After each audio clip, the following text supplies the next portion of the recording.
What's going on, everybody? I'm TheGameSalmon, and welcome back to Skinwalker. We kind of left on a cliffhanger, where apparently the monster is right behind our door, and I'm not allowed to touch the door. And so, apparently, let's walk around the cabin and see what we have to do. Ah! Fladoodle! The bastard hit the breaker! But he can't get in, right? Yeah! Exclaims Celeste. Celeste! He's just trying to scare us. Take it easy. Well, let's go see Celeste. Let's make sure she's alright. Oh, it's a big cabin. Okay. It's a pretty hefty cabin. She seems to be hyperventilating. It's alright, Celeste. The door is locked, and the only way in, we're safe here. No response. Okay, let's explore a little bit. Maybe there's something we can pick up. We played cards here before going out camping. Here's some bunk beds. Bunk bed. Yeah, we played some cards here. I know. Alright, going back up. Anything in the kitchen that I could possibly eat? Various tablewares. A very simple kitchen. Fair enough. Is that a window? A window with bars? That's kind of odd. But no matter. I guess let's go talk to my friends up here. See if anything's changed. I'm starting to believe what you say you saw earlier. Yeah, he was just pounding on the door. What about you, Darren? It's fine. He's just trying to scare us. Okay, what about if I touch the door? Yep. Hey, don't touch the door. I wasn't gonna. Fine. Fine. Well, I was totally going to. I just wanted to, see your reaction. Okay, now I'm curious. Fuel for the fireplace. Now, what are we supposed to do now? Whoop. Oh, that's not the way to go. That's a wall I was running into. Okay, so we have to do something now. I'm just not sure what necessarily. Maybe he'll be peering in through a window. Oh, maybe he will. Hello? Oh, he's there! Who is that? Hi! Hello! Well, that was creepy. He is stalking us. Oh, where's Darren? Where'd Darren go? Michael, where did Darren go? You saw something looked like me. Yes, I know, but where's Darren? Suddenly a strong sense of nausea hit me. Like there was something in the air. I could feel the horror overtaking me again. No! No, Michael! My friend! My friend Michael, what happened? Oh, what is that sound? I don't feel so good. Well, me neither, apparently. Alright, let's go check on Celeste. Or can I even go that way? I guess not. Let's just go to the door? Better not touch it. Yeah, but you wouldn't let me go over there to check on Celeste. But where did Darren go? Oh, it was just being stupid. Okay. Oh, these sounds are weird. There's a sound that sounded like Hi! Hey! Come back here! Don't you move! Hey! Oh, you're just crying. Whoa! This is quite awful. Oh, there you are! How did you, teleport over here? We played some cards here. I know. What about you? Can't get up! Can't move muscles or legs! Is it still outside watching us? Probably. Hello? No? Oh, bad things! So many bad things. Oh, I can walk faster now. How come I can walk faster now? Mike, you okay? You don't feel so good. Better not touch it. How come I can walk faster now, and what am I supposed to do? What if we look out of this window? A couple of books and board games. Hello? Hello? Nothing. Yes, you feel awful. I couldn't take it anymore. I had to lie down. Aha, I couldn't sleep. I wouldn't have even if I could. I just wanted to rest. I waited for the world to stop spinning. I looked out a window. No! He's up a tree! There was someone in the tree. I stared back, not being able to register what was going on. I quickly pulled the blinds down. Celeste came through the door. She looked pale and disheveled. I dragged her to bed and laid her down. She was gasping for air as if something was suffocating her. Eventually, her breathing became more regular. I asked where the others were. She shrugged. The room had stopped spinning a bit, but I felt far from good. Oh no, suddenly a voice could be heard from the locked door. What was worse, though, was that it was Celeste's voice! Let me in, God, let me in there! I immediately pulled my life and placed it at Celeste lying in the bed. Her eyes grew wide with shock and alarm, but they could have been faked. What are you doing? I'm not the real one. The one out there, that's the imposter. Oh no, don't make me choose. It was kind of a trance, unsure what to do and staring down at her. Maybe I would have stabbed her if the voice at the door hadn't changed into some low, deep, gurgled voice. Then it became high-pitched like a little girl's. I pulled my knife away. I snapped out of the trance. Now the nausea was returning. I got to the door and opened it. There was nothing there but a trail of black liquid. Suddenly I got this feeling that this night would not be the best idea to go outside. Oh, what do I choose? It's probably gonna want me to go outside. Let's go outside! The thing was nowhere to be seen. Just as I was turning around, I took a look at the roof. There it was. It was close to a corner, about to turn. It looked like an albino male with reddy long limbs. He had fingers instead of toes, and all 20 of them were elongated. He was facing away from me. Suddenly, the head swiveled 180 degrees and stared at me. I started choking up, as if suffocated. It was hard to breathe. The thing opened its mouth slowly and deliberately. I thought it was going to devour me when its tongue snaked out. The tip of the tongue was my face, like a tumor. Eyes closed, lips upturned into some psycho smile. There's a legend somewhere that when you see a doppelganger, you die. I thought of that legend, but when the creature rounded the corner, and it was gone. I lost it and followed, vision hazy. My heartbeat suddenly seemed ear-splitting to me. I was stumbling because my legs seemed unable to coordinate. Suddenly, I stumbled forward and toppled down.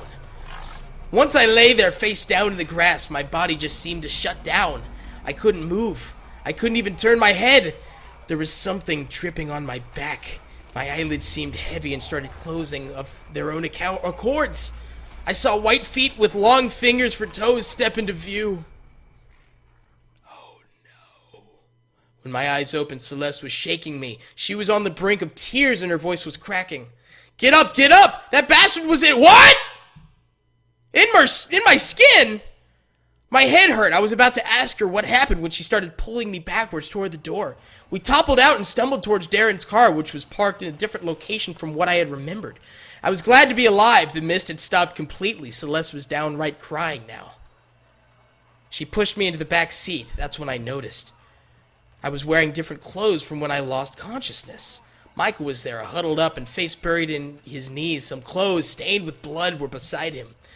They were mine. Darren immediately stepped on the pedal, but nothing happened. He swore and did it again. I noticed that Celeste was armed with a shotgun from the cabin. I asked him what was going on. The thing joined us. He looked like you.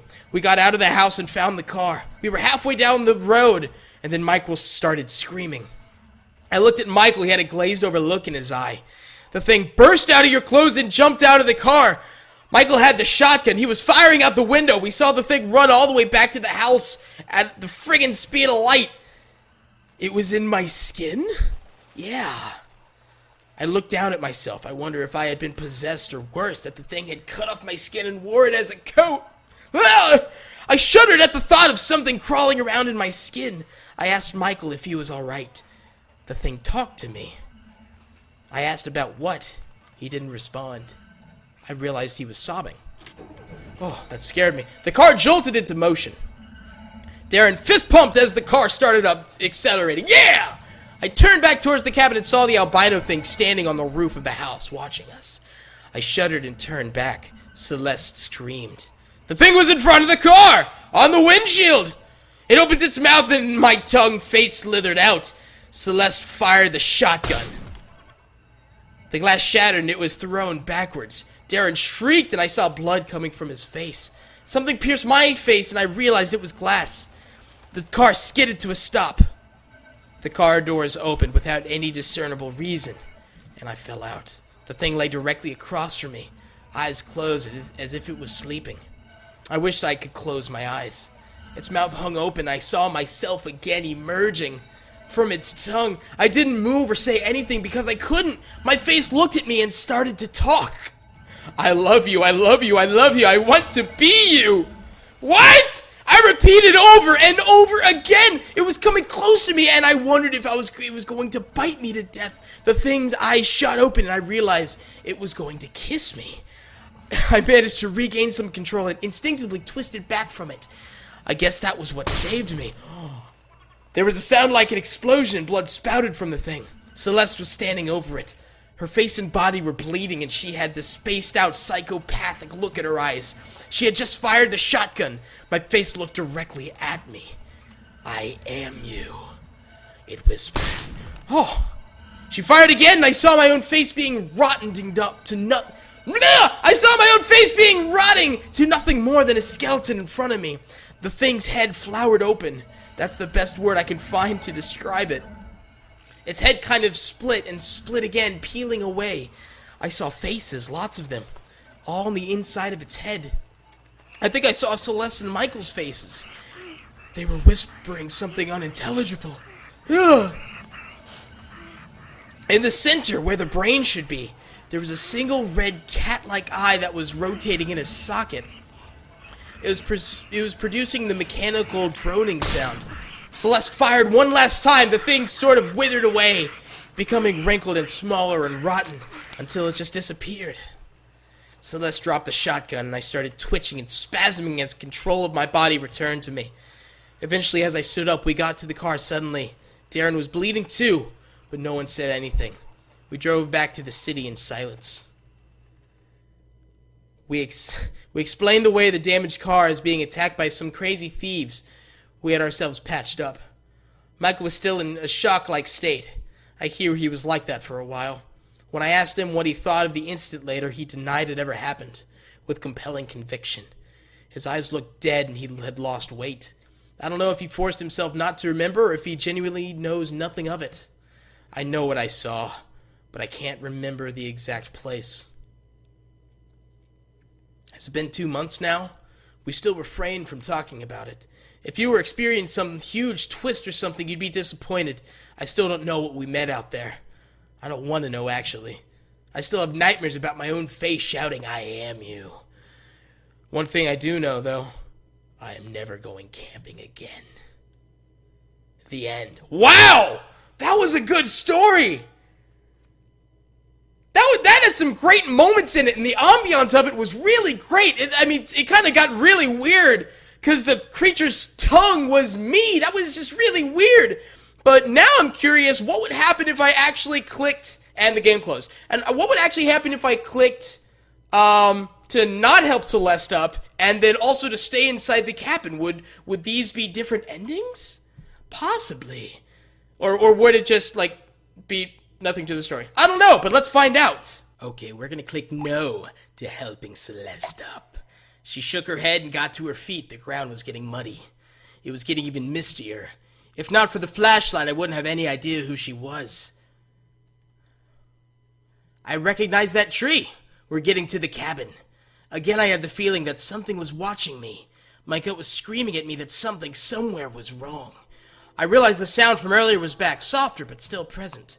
I started looking around, panicking. I did a head count, or more accurately, a silhouette count. Me, Celeste walking beside me, Darren in the lead, Michael to the left. Who the heck was that guy beside Michael? I quickened my pace. I thought about shouting out, but was worried. If I did, maybe the thing would turn around and jump Michael or something. I didn't know what to do. I ran my fingers along a knife I brought from camp. Then the cabin appeared out of nowhere. The mist was starting to disintegrate around us. It was easier to make out who everyone was now. I looked at the thing next to Michael. She looked just like Celeste. The thing next to me leaned in front of me. It wasn't Celeste. Oh no! I should have ran or screamed, but my body was clenching up for no reason. The thing turned and walked into the mist. I caught up with the others as they entered the cabin, practically in tears. Oh, does nothing change? Oh no! They couldn't find the car and were arguing about where we put it. I told them what I saw. Obviously, they didn't believe me. Still, everyone hurried inside and locked the door. Does nothing change? That's so odd. He followed us here. He really wants something from us. What the hell does he want with us? Someone get the shotgun. What? Get the shotgun. Really? Shoot, he will kill us. Shoot him. What? Shoot. Shoot now. Okay, new stuff. Nobody said a word for what felt like an hour. Finally, Michael slowly walked towards the door and opened it. What they saw sent them all into shock. It was Joe! I'm Joe! What?